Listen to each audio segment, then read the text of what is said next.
Gratidão. Sabe que eu estou com o coração cheio de gratidão e eu quero aproveitar esse momento para a gente pensar um pouquinho sobre essa questão de gratidão. Eu confesso que eu vou até mudar meu planejamento, porque eu tinha a pretensão de pregar hoje com base na parábola do bom samaritano, mas vou mudar.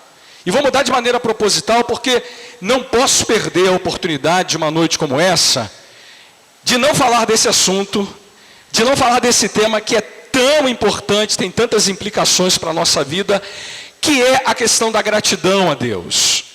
Eu vou até usar um texto que a gente já leu, já foi lido essa noite pela nossa irmã Célia, e é tão bom quando as coisas todas se encaixam, né?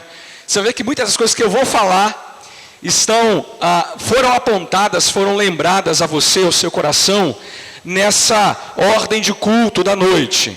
Então eu quero de fato aproveitar esse momento para falar desse assunto que tem conexões muito apropriadas com a nossa vida. Até porque, você sabe tão bem quanto eu, irmãos, como é chato ter que lidar com gente que não tem o coração grato.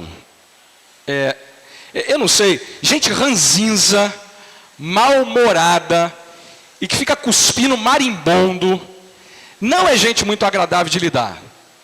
Sabe que a gente tem a tendência, naturalmente falando, de depois de uma conversa se avolumar com o tempo, a gente sempre acaba no final da conversa reclamando. É quase que um hábito que nós como seres humanos temos nas nossas relações pessoais, ou quando a gente está conversando com alguém. Alguns de nós mais, outros menos. Eu sei que aqui entre nós na igreja esse problema não existe, né? Aqui não tem isso.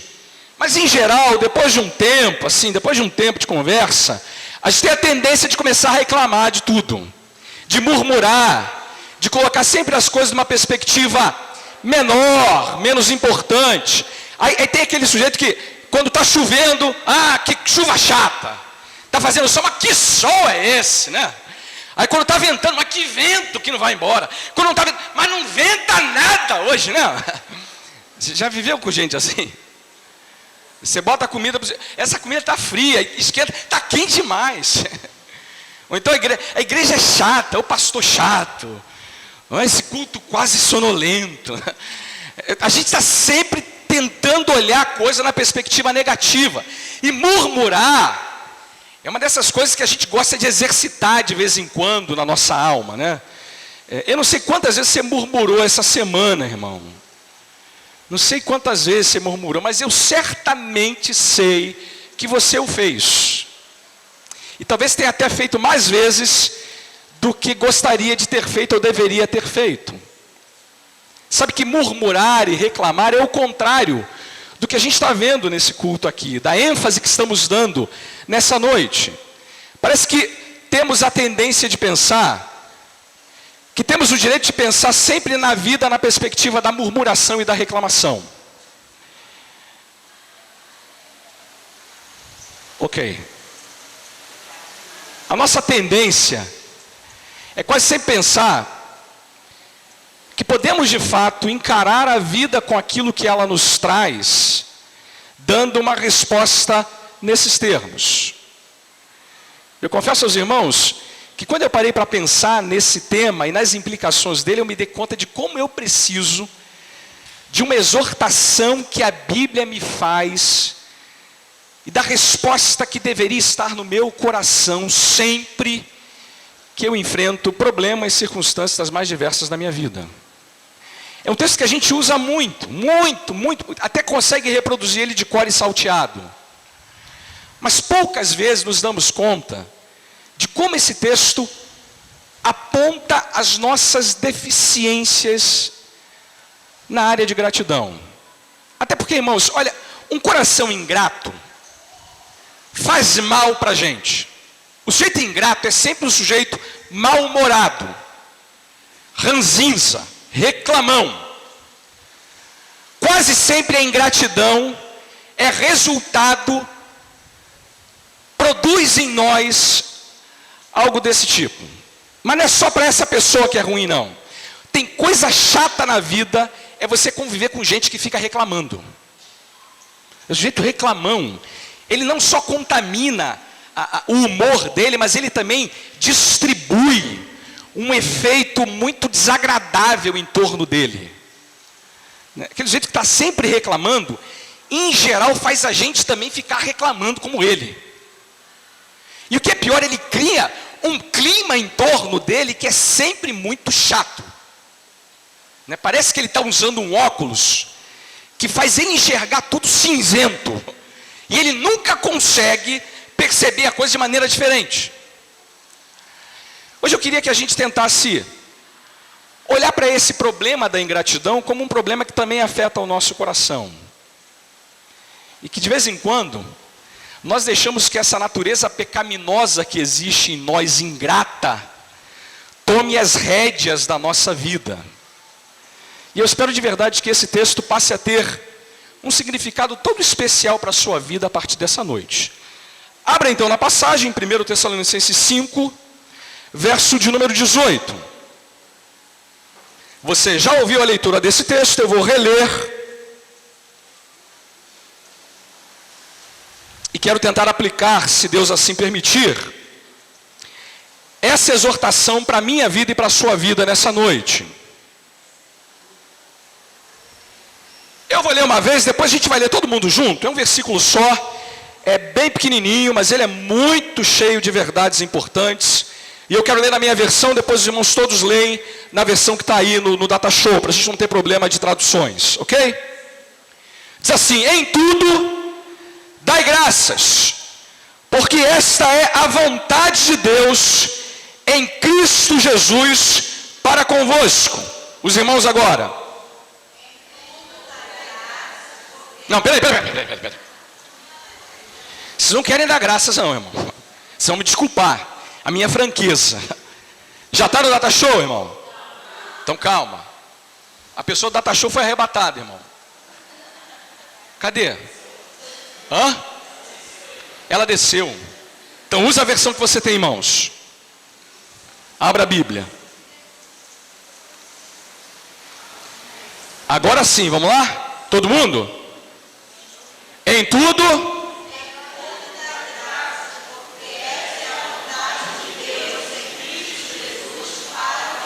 Vamos decorar esse versículo, né, irmão? Vamos decorar. Fecha a Bíblia agora. Você já sabe de cor, irmão. Esse é um bom versículo para botar em camiseta, né, evangélica. Vamos lá, todo mundo junto?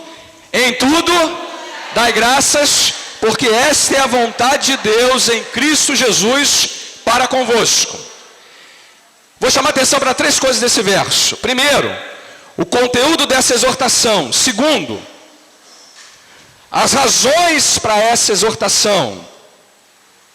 Terceiro, a abrangência dessa exortação. Primeiro, conteúdo dela. Segundo, a abrangência dela.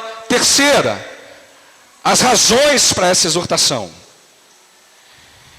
Para quem Paulo escreve essa exortação primeiro? Ele escreve para a igreja de Tessalônica.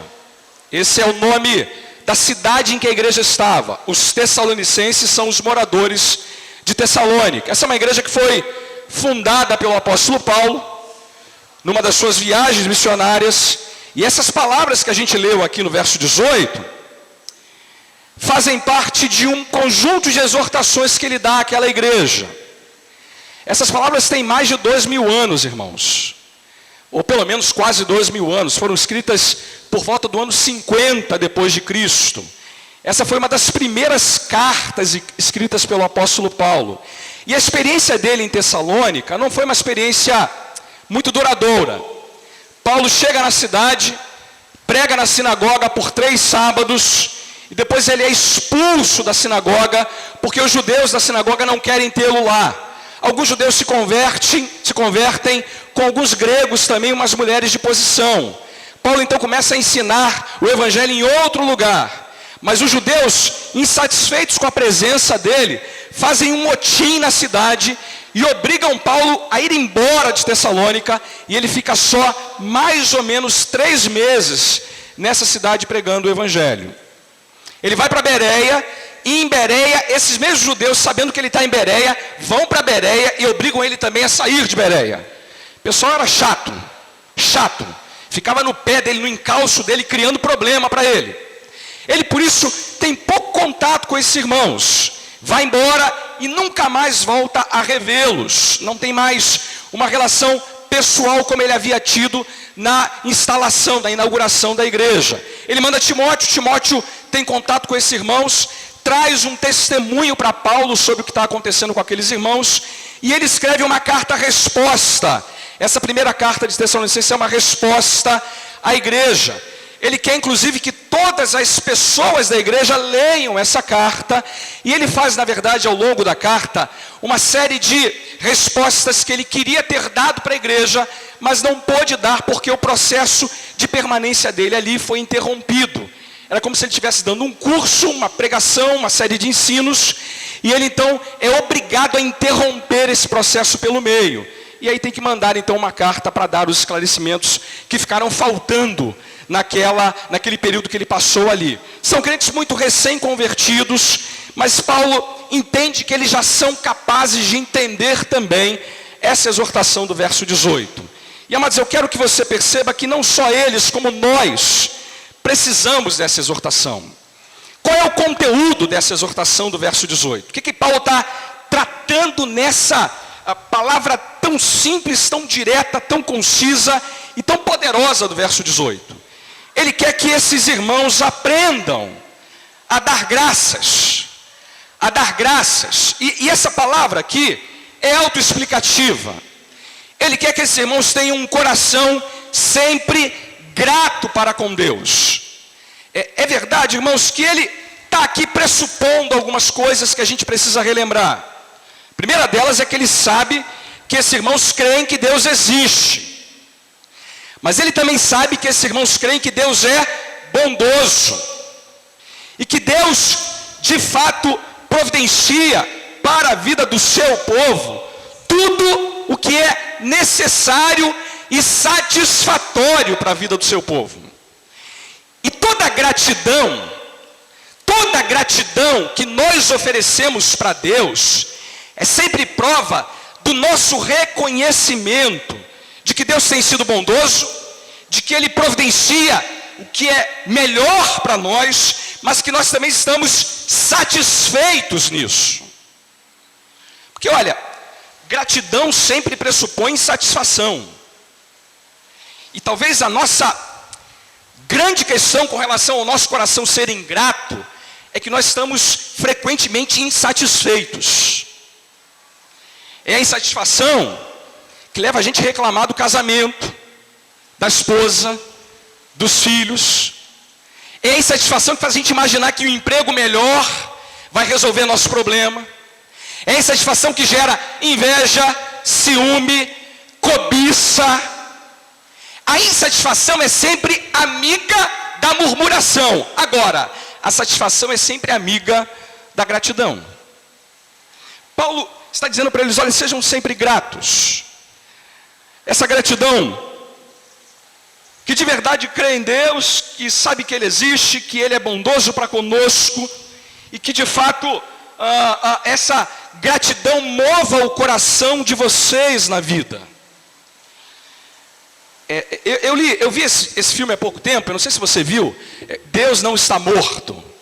Eu gosto de uma frase que aparece no filme o tempo todo, que é uma frase que resume bem o que gratidão significa como conteúdo.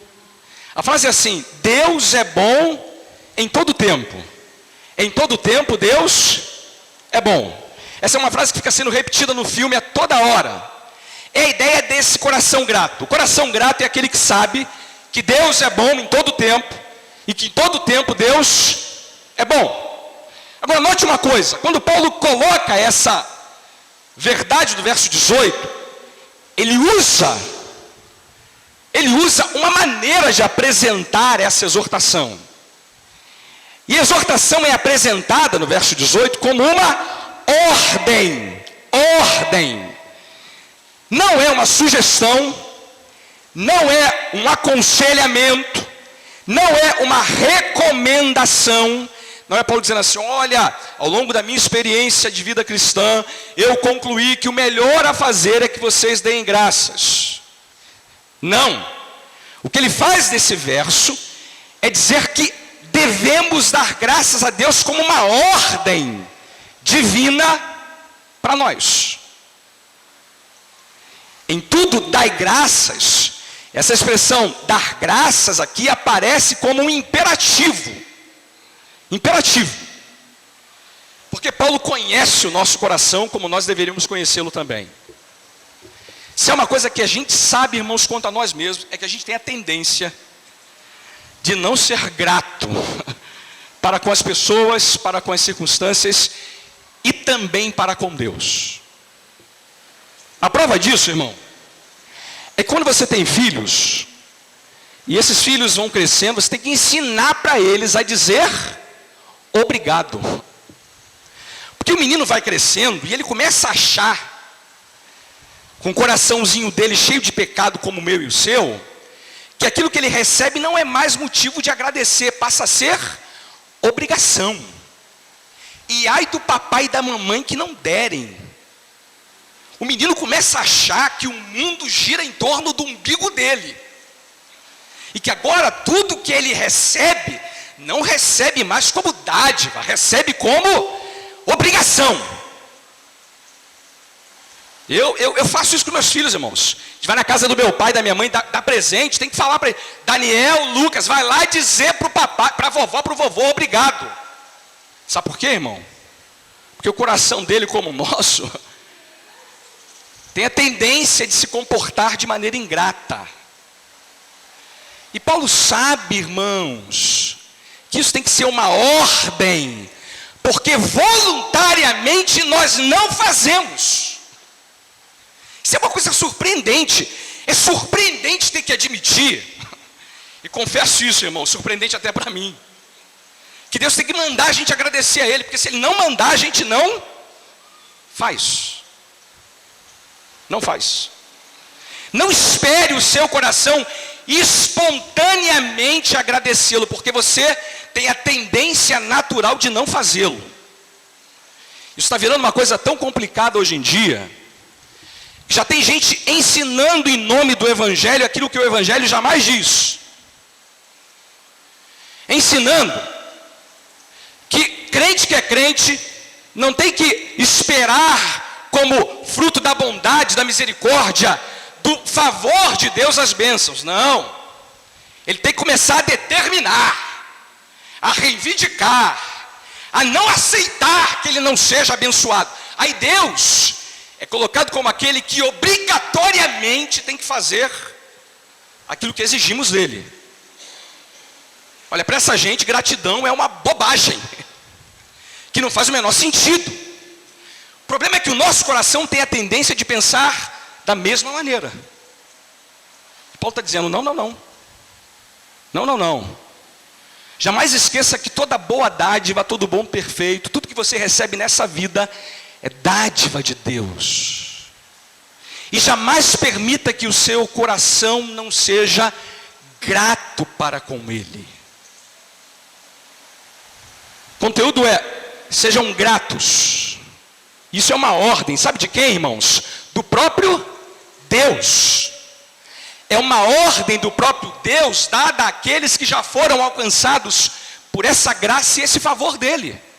Interessante, né, irmão? Já fomos alcançados, temos que ser lembrados disso. Porque do contrário, não faremos aquilo que deveríamos dar como resposta a esse Deus. Agora, qual é a abrangência dessa exortação? Quando ela cabe? Quando é que a gente tem que ser grato a Deus dessa maneira? Quando, irmãos? O verso começa dizendo, em tudo. Olha, aqui está uma questão que muito me interessa essa noite. Em tudo. Pergunto de novo, vou perguntar como se você não soubesse a resposta. Quando é que a gente tem que ser grato a Deus, irmão? De novo, porque ficou fraco. Quando é que a gente tem que ser grato a Deus, irmão? Amém. É bom que a gente é grato a Deus quando tudo vai bem, não é?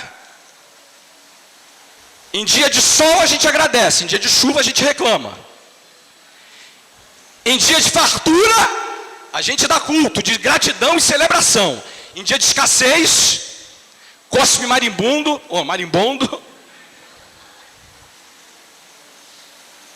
e reclama do mundo. Em dia que tudo está bem, a gente está bem também, está grato, está feliz. Mas quando tudo vai mal, a gente começa a achar que tem o direito de pensar que não podemos mais ser gratos.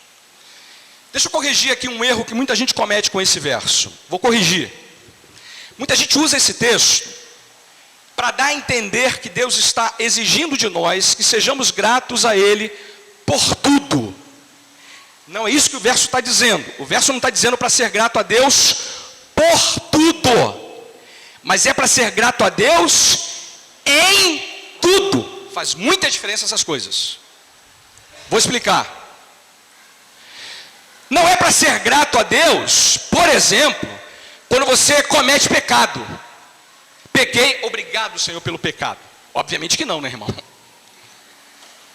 Pensar que ser grato a Deus por tudo seria incluir toda a circunstância, todos os motivos do mundo para agradecer a Deus. Não, é isso que o texto está ensinando, e isso seria impossível para nós. Impossível. Eu, por exemplo, não fiquei grato a Deus quando bateram no meu carro. Eu vou dizer para os irmãos, não fiquei grato a Deus não, irmão. Como assim? Mas se você vai trabalhar essa semana, roubam a sua carteira. Aí você fala, vou orar ao Senhor agradecendo pelo roubo. Irmão, vem conversar comigo, porque eu roubo a sua carteira por você. Irmão, peraí, não tem nada a ver isso. Essa é uma combinação equivocada do texto. E trazer a interpretação para essa área é cair num terreno meio esquizofrênico da passagem. O que Paulo está dizendo então? É para ser grato em tudo. Mesmo quando batem no meu carro, eu posso ser grato a Deus. Não pelo fato de terem batido no meu carro, mas por saber que Deus coopera sempre para o meu bem. E que mesmo que eu não entenda, a batida no carro coopera para a minha vida. Eu te dou graças porque em todo tempo tu és bom. E mesmo que eu não agradeça pela batida, eu sei que essa circunstância promove o meu bem de alguma maneira que eu talvez ainda não entenda agora. Talvez não entenda nunca, mas eu talvez venha a entender. Eu dou graças a Ele porque sei que Deus pode justamente punir o ladrão que me roubou. Mas Deus também pode operar na vida daquele ladrão e transformar a vida dele. Então dou graças a Deus por isso. Porque esse Deus que operou em mim e me fez não ser ladrão, é um Deus também que pode operar na vida do ladrão que me roubou e transformar o coração dele. Talvez o que está acontecendo agora é para que eu seja grato por aquilo que Deus tem feito em mim. E lembrar que essa graça está disponível até mesmo para aqueles que me fazem mal. Eu posso ser grato, mesmo não sendo grato pelo ato mal em si. Talvez tenha uma história muito boa aqui, que ajuda a gente a compreender esse link aqui. Conta-se que um jovenzinho queria ser muito missionário, e ele fez o curso, entrou numa agência de missões e mandaram ele para um campo que havia aparecido novo para a pregação do Evangelho. Ele foi todo entusiasmado, grato a Deus, querendo ser usado para a glória de Deus. Chegou no campo, fez uma viagem longa, com barco, a pé, carro, enfim, jegue e tudo mais, era longe a beça. E quando ele chegou no terreno onde estava a tribo, que ele seria o missionário, logo que ele chegou na entrada da tribo, ele viu um monte de caveira de corpo humano. E ele descobriu, para a alegria dele, ou pela tristeza dele, que a tribo era uma tribo de canibais. E ninguém tinha avisado isso para ele. No dia seguinte, onde ele estava, preso numa madeira, com uma fogueira preparada e o cozinheiro num caldeirão, esperando para matá-lo, e ele seria a refeição daquele dia. Ele está lá olhando para o cozinheiro e falando, não tem muito jeito não, vou virar alimento para essa gente. Qual não foi a surpresa? O cacique, o chefe da tribo, chegou para o cozinheiro e falou assim, vamos dar uma provada nesse sujeito aí primeiro? Vai lá e tira um pedaço dele para mim. O cozinheiro pegou um facão, né? Foi lá e arrancou a batata da perna dele. E levou para o cacique, lá para o chefe. O cacique comeu. Mas que sujeito ruim. Solta ele que a carne desse cara é muito ruim. Soltou ele, ele saiu correndo em retirada, né? E no caminho ele falou assim, Senhor, eu te dou graças pela prótese de plástico que o Senhor me deu. Te dou graças porque essa prótese me salvou, Senhor.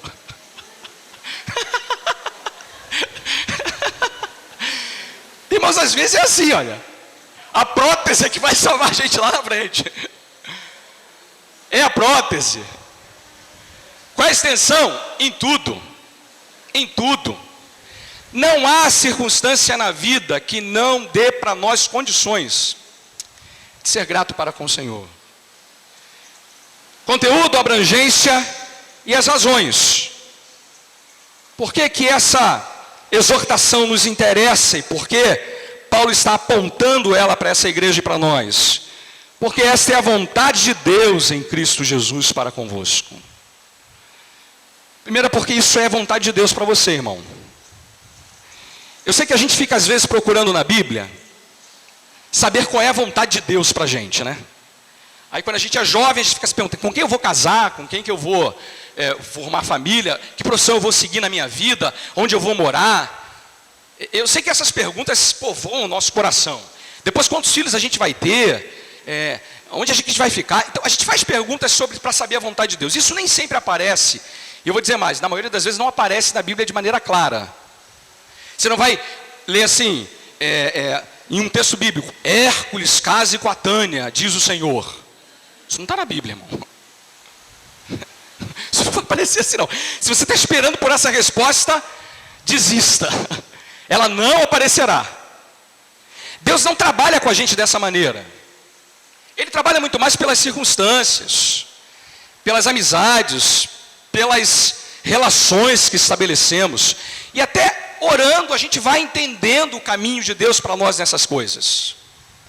Nem sempre, na maioria das vezes, isso não aparece como uma resposta pronta. Não vem um anjo, desce num domingo de noite, entrega uma folha para a gente com escrito em braille, seja lá o que for. Não aparece assim. Agora, há momentos na Bíblia em que essa vontade de Deus é revelada de maneira muito clara para a gente. De maneira muito objetiva, direta. Como um princípio que deveria permear e nortear a vida de todos nós. Essa é uma passagem que isso aparece. A vontade de Deus para mim e para você é que a gente sempre seja grato para com Ele. Sempre. A vontade dele é que eu e você aprendamos a viver a nossa vida sempre entendendo que devemos dar graças ao Senhor por tudo, por todas as circunstâncias que nos acometem. Você veja, quando Paulo usa essa expressão, porque esta é a vontade de Deus, ele espera de verdade que a gente tenha a compreensão, irmãos, de que Deus está dizendo para a gente isso nessa palavra, nessa noite. E veja, quando a gente faz o contrário, porque talvez seja assim mais fácil entender o ponto, quando a gente faz o contrário, quando a gente não dá graças a esse Deus pela vontade dele para conosco, a gente faz uma crítica que na verdade ecoa contra Deus. Vou explicar melhor. Quando você reclama do sol, da chuva, da falta disso ou da falta daquilo, você está reclamando contra Deus, irmão. Está dizendo que Deus é incompetente, que Ele não sabe governar o universo dele, que Ele não sabe o que está fazendo. Ah, Senhor, tanta chuva. Entre linhas você está dizendo, Deus não sabe o que está fazendo e está mandando chuva demais.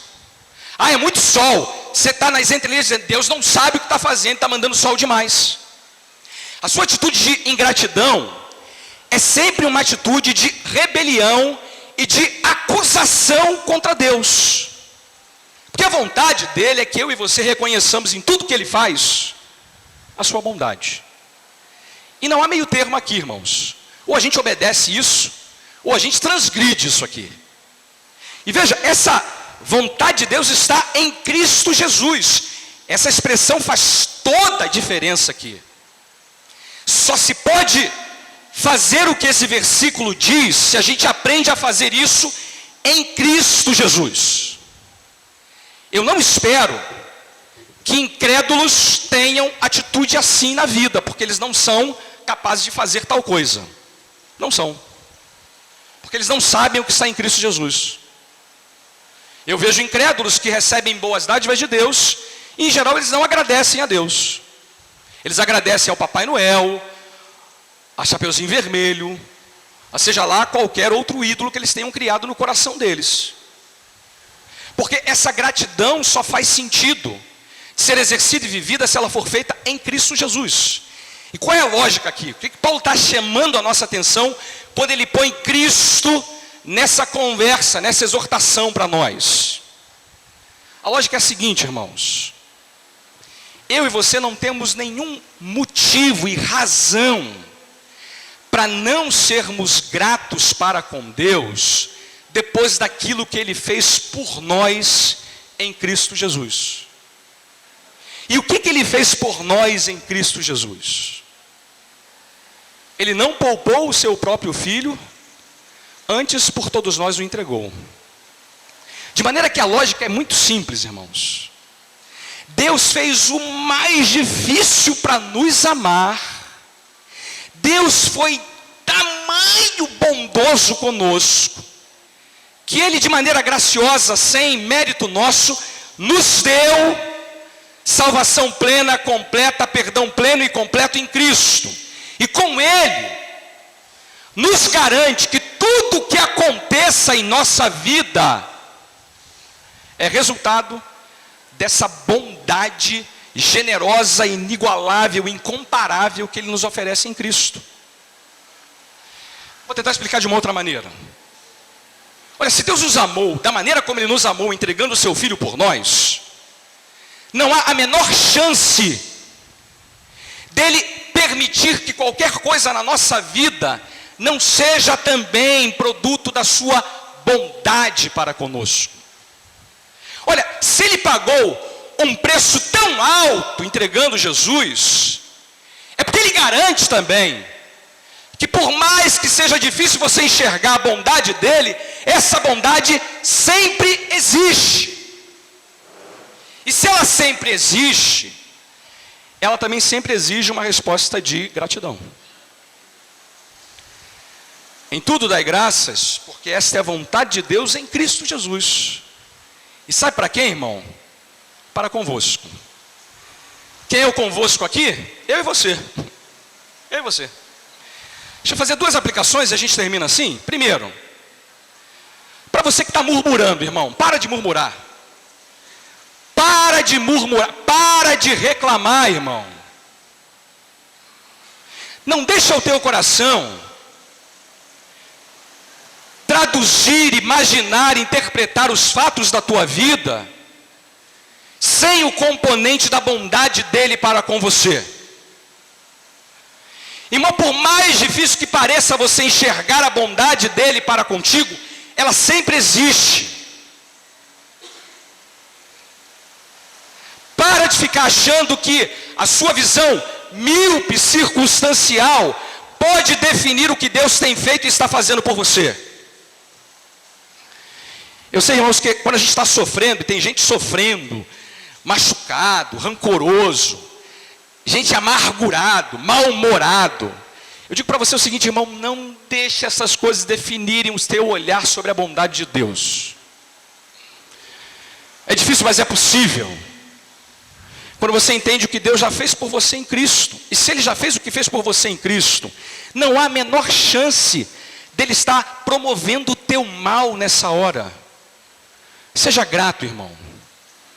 Seja grato. Irmão, que a gente pudesse ter, de fato, nessa noite, na vida da gente, uma espécie de derramar desse espírito de gratidão em nosso coração, sabe? Que a gente pudesse, de fato, ser sempre alguém que faça a leitura dos fatos da vida na perspectiva de que Deus é sempre bom em todo tempo Ele é sempre bom para conosco. Então, amado, eu digo isso para você em alto e bom som. Não vale a pena murmurar, não vale a pena resmungar, não vale a pena ficar de mau humor, não vale a pena, porque Deus em Cristo te permite ter um coração sempre grato para com Ele. Sempre.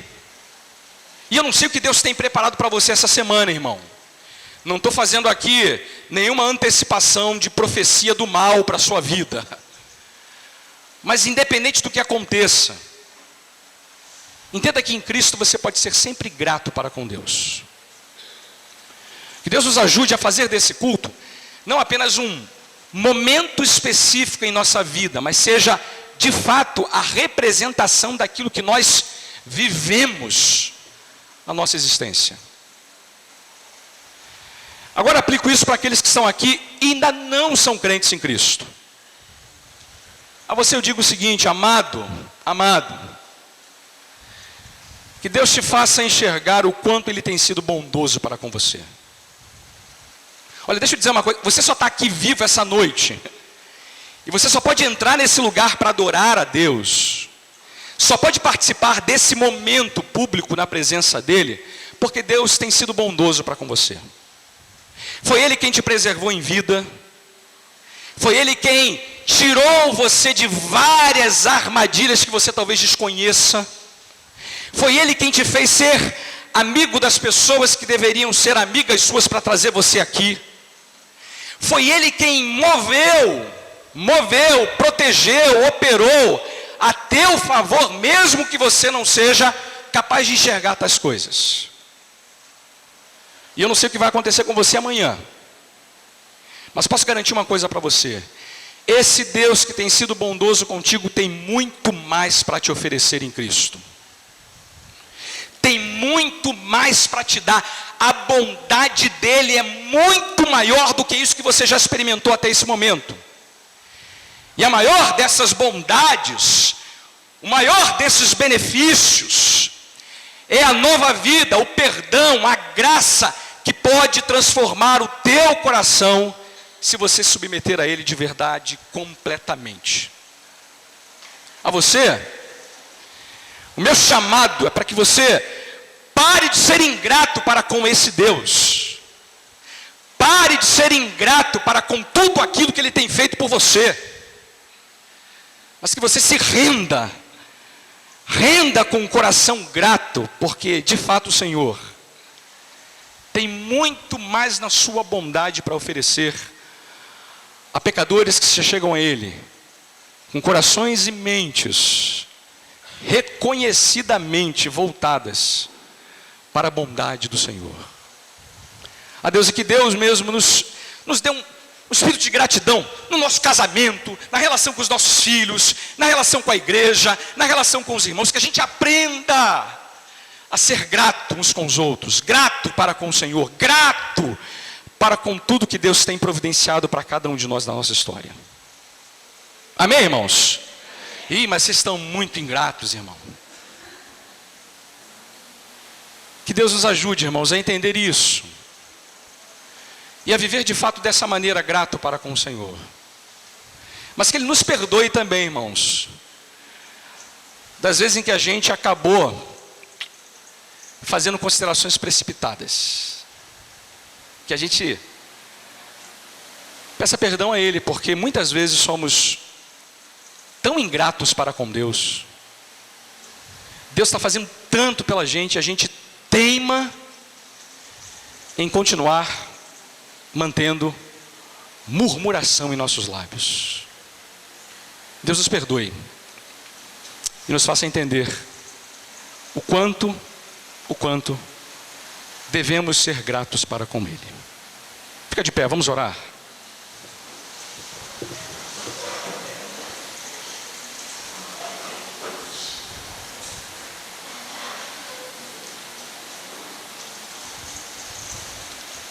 Pai, leva os pais para os nossos lares e dá que tenhamos nessa semana, em nossas vidas, em nossa história, um coração sempre grato para com o Senhor.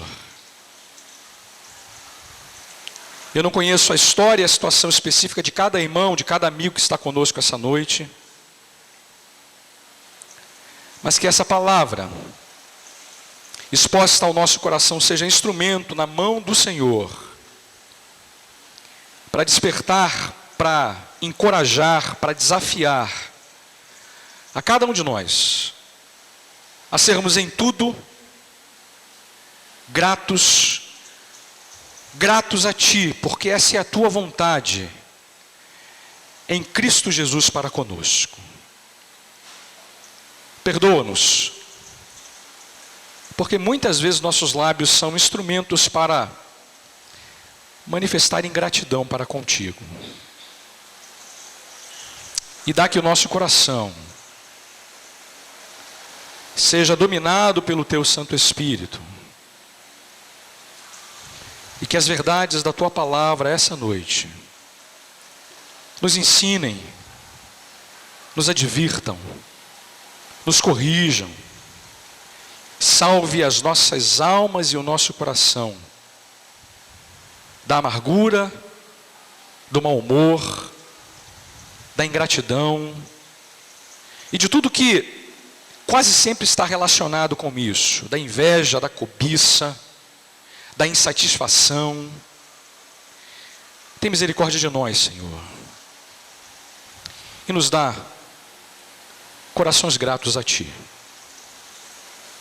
E que agora o amor de Deus o Pai, a graça soberana de nosso bendito Senhor e Salvador Jesus, e a comunhão eterna do Santo Espírito de Deus esteja convosco, com todo o povo do Senhor, espalhado por toda a face da terra, hoje e para todos sempre. Amém, Senhor.